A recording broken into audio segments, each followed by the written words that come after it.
आता यावर्षी आपल्याला सर्वसाधारण जिल्हा वार्षिक योजनेमध्ये 24-25मध्ये 576 कोटीचा नियतोय मंजूर आहे आणि अर्थसंकल्पित तरतूद ही 576 आणि आता 4च महिने झाले एप्रिल, मे, जून आणि जुलैचा चौथा महिना सुरू आहे. 33% प्रमाणे 191.65 कोटी रुपयाची तरतूद ही प्राप्त आहे. या विधानसभेच्या निवडणुकीची पूर्व बैठक होती.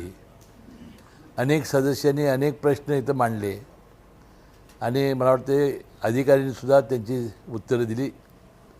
जे विषय आमच्या पातळीवरचे होते जिल्हा नियोजन मंडळाच्यावरती आम्ही ताबडतोब निर्णय घेण्याचा प्रयत्न केलेला आहे.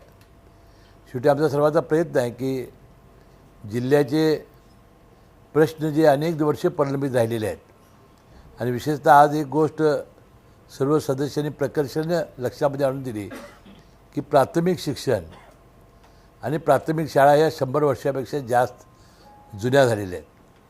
त्याची डागडुजी करणं, व्यवस्था करण्याची जबाबदारी ही जिल्हा नियोजन मंडळानं उचलली पाहिजे आणि चांगला निधी प्राप्त करून दिला पाहिजे.